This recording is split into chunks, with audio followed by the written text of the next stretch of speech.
नमस्कार। बीए पाठ द्वितीय प्रश्न पत्र की इस कक्षा में आपका स्वागत है।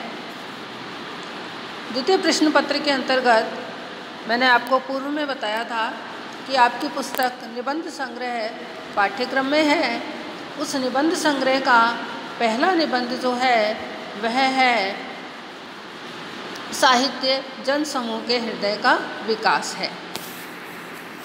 देखिए बच्चों, साहित्य समाज का दर्पण है।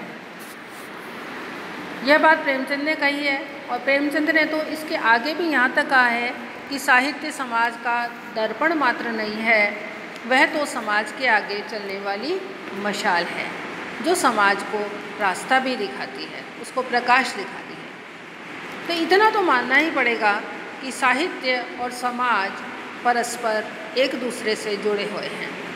और यही बात बालकृष्ण भट्ट अपने निबंध साहित्य जन समूह के हृदय का विकास है उसमें बताते हैं।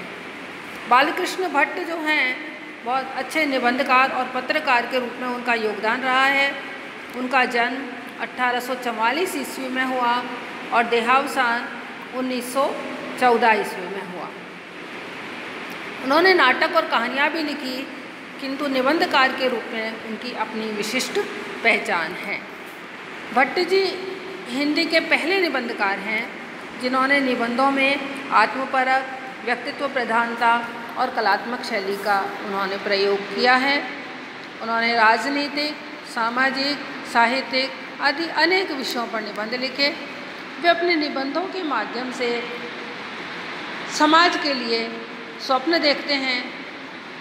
उनके निबंधों की जो भाषा है वह सरल है, मुहावरेदार है, शब्द चयन की दृष्टि से उदार भाषा होनी चाहिए, वह भी उसमें हमको उनके निबंधों में देखने को मिलती है। कहीं कहीं उनके निबंधों में व्यंग, चुगल और कटाक्ष भी देखने को मिलता है। और उनके निबंधों में जो अपवित्रता है उसके त्याग की एवं शिव को ग्रहण करने की जो तीव्र लालसा है वो उनके निबंधों में हमको देखने को मिलती है।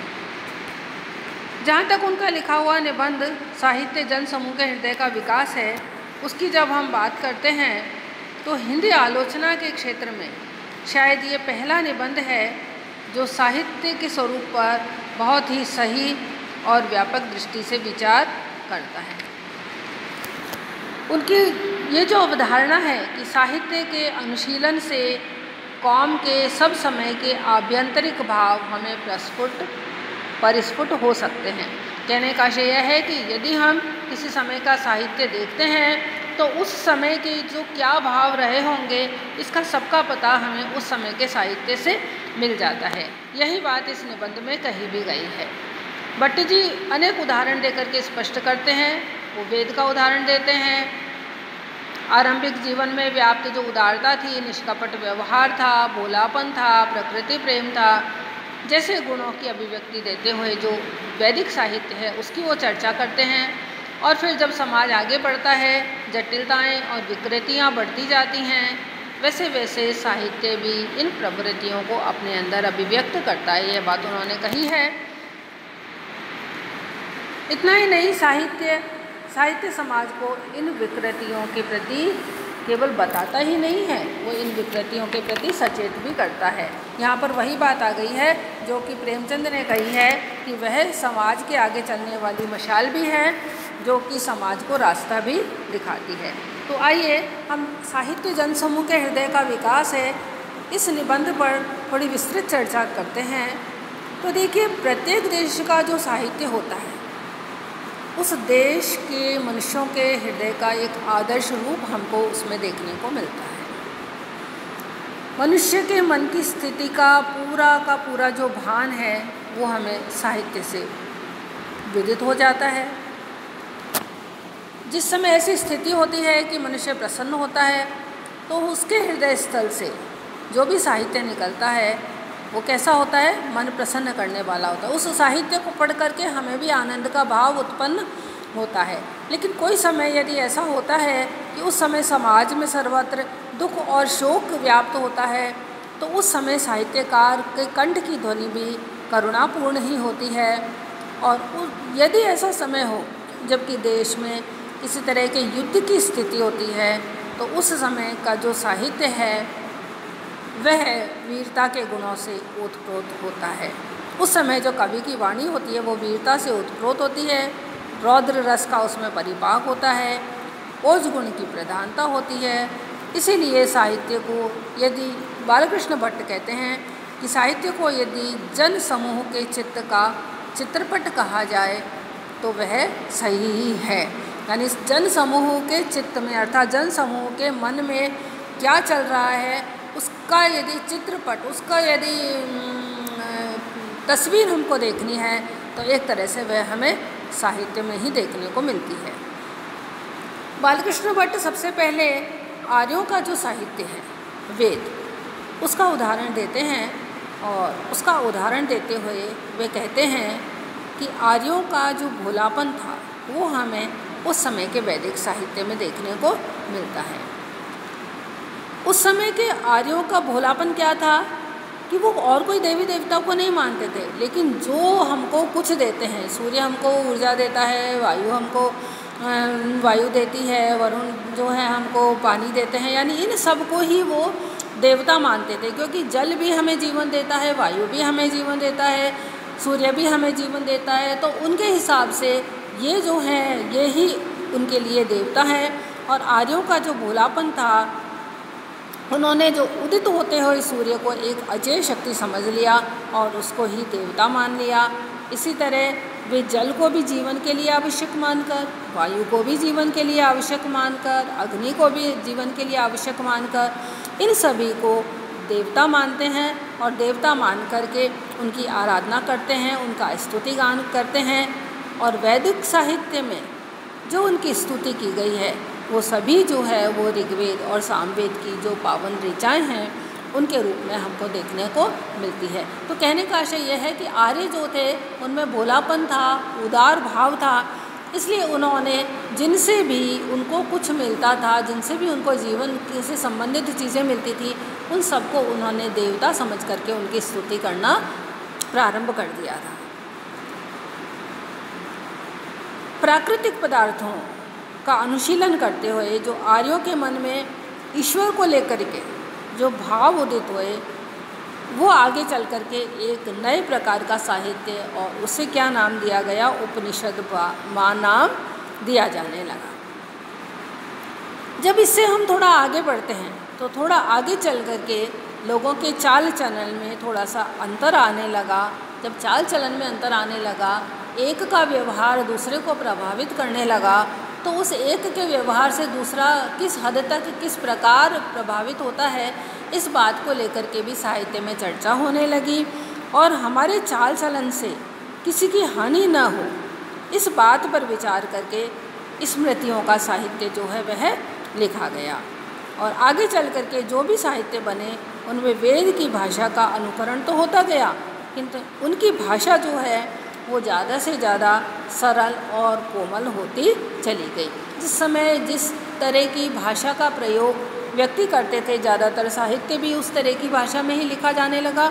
और जिस समय जो मनुष्य जिस बात को सोचते हैं, जिस तरह की आवश्यकता होती है, साहित्य भी उसी प्रकार का लिखा जाने लगा। यानी अगला जो स्मृतियों का साहित्य है वह हमारे कार्य, व्यवहार, चाल चलन आदि को लेकर के उसमें चर्चा की गई, उससे संबंधित जो साहित्य है वह उसमें लिखा गया। अब वेद के बाद हमारे रामायण और महाभारत दो बड़े साहित्य के अंग समझे जाते हैं। जो रामायण काल है उसमें और महाभारत काल में बहुत अंतर है, और वही अंतर हमें रामायण और महाभारत दोनों में मिलता है। रामायण काल में सभ्यता जो है वो जिन शिखरों को छू रही थी उसकी पूरी की पूरी झलक हमें रामायण में मिलती है। रामायण के जो प्रधान पुरुष थे, राम मर्यादा पुरुषोत्तम थे। उस समय सभ्यता अपनी ऊंचाइयों पर पहुंच रही थी।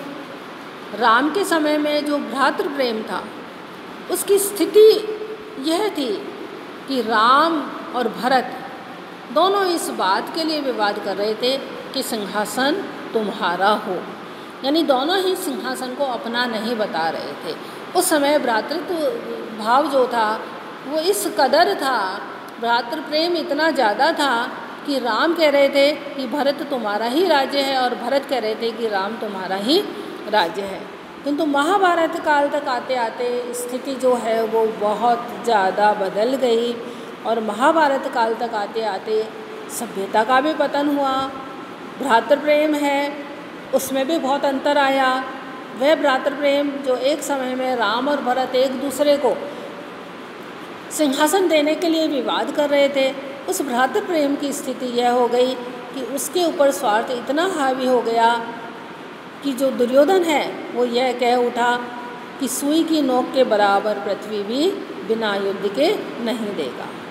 और फिर आपको परिणाम पता ही है, युद्ध हुआ और उस युद्ध में भी किस तरह से जो नियम थे, कानून थे, उनकी धज्जियाँ उड़ाई गई। युद्ध में एक भाई ने दूसरे भाई की जंघा पर गदाघात किया और मस्तक पर पदाघात किया, यानी एक भाई भाई को मार रहा था और जो भी युद्ध के नियमों के विपरीत जाकर न तो युद्ध के नियमों की कोई पालना की गई और न ही भ्रातृ प्रेम है वो तो बिल्कुल भी देखने को वहाँ पर नहीं मिल रहा था। और उसके मस्तक पर जो भीम है उसने पदाघात किया और विजय हुआ। और इस तरह से विजय प्राप्त करने के बाद पांडवों ने बहुत से यज्ञ दान आदि किए, अर्थात उन्होंने जो राज्य सुख भोगा उस राज्य सुख के पीछे अपने 100 चचेरे भाइयों का जो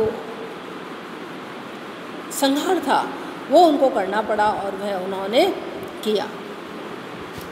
जबकि राम ने प्रेम से चांडाल तक को अपने गले लगाया था, कभी भी शत्रु को भी छोटा नहीं समझा, तृण के बराबर नहीं समझा, रावण को भी कभी छोटा नहीं समझा। रावण भी महान ज्ञानी था और राम इस बात को समझते थे। उनके लिए, राम के लिए अयोध्या का राज्य और पर्णकुटी दोनों एक से थे, उनका कोई फ़र्क नहीं पड़ता था कि यदि वनवास दे दिया तो वन में पर्णकुटी में भी वो उसी तरह के आनंद का अनुभव करते थे और अयोध्या का सिंहासन जब उन्होंने संभाला तो उसको भी वो उसी तरह से अपना जो प्रजा है उसके प्रति समर्पित भाव से काम करते थे। तो रामायण युग में और राम के समय में और कृष्ण के समय में जिस समय सभ्यता का जिस प्रकार अंतर पड़ गया उसी तरह का अंतर हमें रामायण और महाभारत नामक ग्रंथों में भी देखने को मिलता है। वाल्मीकि जिनको अवगुण कहते हैं वही व्यास के समय में आकर के कई बार गुण में परिवर्तित हो गए। वाल्मीकि ने कई चीज़ों को बिल्कुल सिरे से खारिज कर दिया कि यह बात नहीं ही होनी चाहिए तो नहीं ही होनी चाहिए। वाल्मीकि रामायण में बताया है कि प्रजा के सुख के लिए राम ने क्या क्या त्याग नहीं किया, राम ने सीता तक का त्याग कर दिया। तो राम का युग दूसरा था, कृष्ण का युग दूसरा था और इसीलिए जो रामायण है उसमें अलग वर्णन है, उस साहित्य में अलग वर्णन हमको देखने को मिलता है और महाभारत में अलग वर्णन देखने को हमको मिलता है। युधिष्ठिर जो हैं वो तो धर्म के अवतार हैं, लेकिन उन्होंने भी अपने हित में असत्य भाषण किया, जो कि हमेशा सत्य बोलने के लिए जाने जाते थे, उन्होंने भी असत्य भाषण किया। और उस समय जबकि अश्वत्थामा द्रोणाचार्य को शस्त्र विहीन करना था तो उन्होंने यह झूठ बोला कि अश्वत्थामा हत नरो वा कुंजरो वा, अर्थात अश्वत्थामा मारा गया, और फिर धीरे से बोला कि नर नहीं हाथी।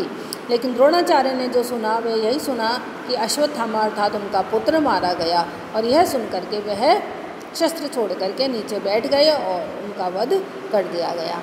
तो जिस तरह से रामायण काल में और महाभारत काल में दोनों काल में परिस्थितियों का अंतर था, उस समय के लोगों की कार्य व्यवहार का अंतर था उस समय के, और उस समय के रामायण काल के और महाभारत के जीवन मूल्यों में जिस तरह का अंतर था उसी तरह का अंतर हमें रामायण और महाभारत में भी हमको देखने को मिलता है।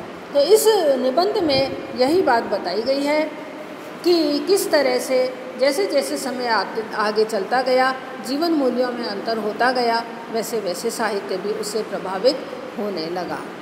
आज के लिए बस इतना ही। आगे निबंध के बारे में हम कल चर्चा करेंगे। धन्यवाद।